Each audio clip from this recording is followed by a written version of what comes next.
पीछे पड़े हुए थे और मंसूर अली खान ने बोला अच्छा वो पैनमा का केस था क्या? बोला वो था ना। बोला था क्या? So most people actually don't even understand कि नवाज शरीफ नाहल किस बात पे हुए हैं।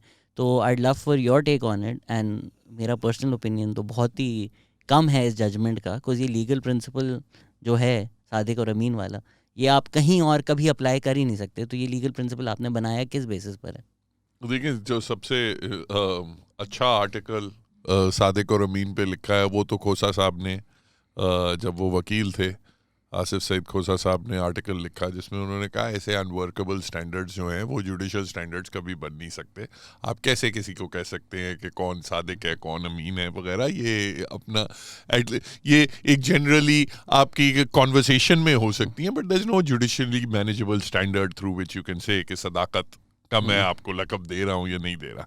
ठीक है, तो वो उनका आर्टिकल तो बड़ा अच्छा था, बट यू नो जब पनामा का केस आया उनका व्यू बिल्कुल बदल गया। उन्होंने कहा नहीं बिल्कुल आप कह सकते हैं, और ये मैंने तो देख लिया एविडेंस, मुझे तो इस पे लग रहा है कि वो सादिक अमीन नहीं थे।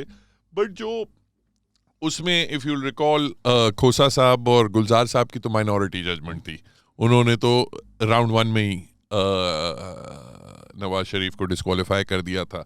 मेजॉरिटी ने अपना पहले जेआईटी को भेजा, फिर जेआईटी की जब रिपोर्ट आई and I thought that was just the majority judgment. बिल्कुल मुझे इवन द ओरिजिनल जो डिसेंट माइनॉरिटी जजमेंट से मुझे मेजॉरिटी जजमेंट ज़्यादा कमज़ोर और ज़ईफ लगी। उसमें द पॉइंट वाज ओनली के जो उनकी तनख्वाह थी, इकामा जो था, हाँ जो इकामा का कहते हैं, बेसिकली ये थी कि तनख्वाह जो थी इवन अगर आपने रिसीव नहीं की हो तो आपका एहसासा है, रिसीवेबल थी, यू हाँ, could have received it is a receivable and therefore it is an asset in accounting terminology. अच्छा, अव्वल तो even from a point of view of accounts it's wrong.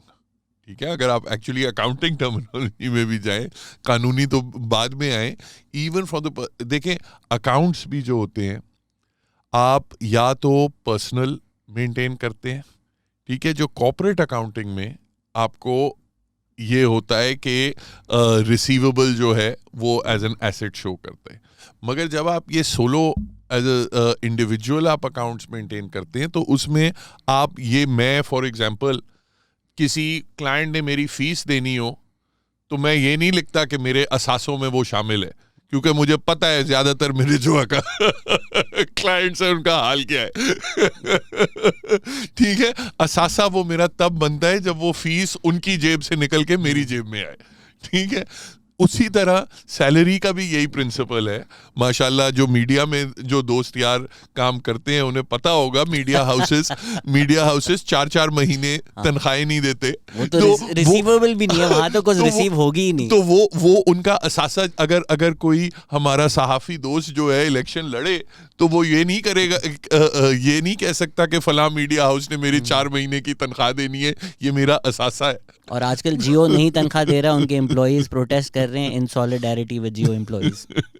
तो I mean to disqualify someone, put him under a lifetime ban of contesting elections on the basis कि आपने अपनी ये तनख्वाह, receivable तनख्वाह को आपने एज एन एसेट शो नहीं किया, आई thought that was just such a strange decision.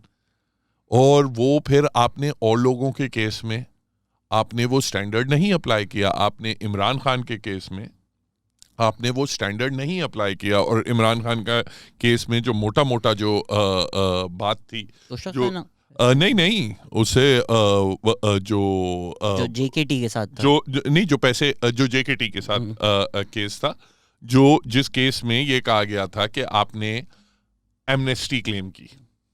ठीक है, अब बात ये है when you declare N amnesty, ठीक है, यू आर सेइंग कि माजी में मैंने टैक्स नहीं दिया था, मैं इसलिए एमनेस्टी मांग रहा हूं।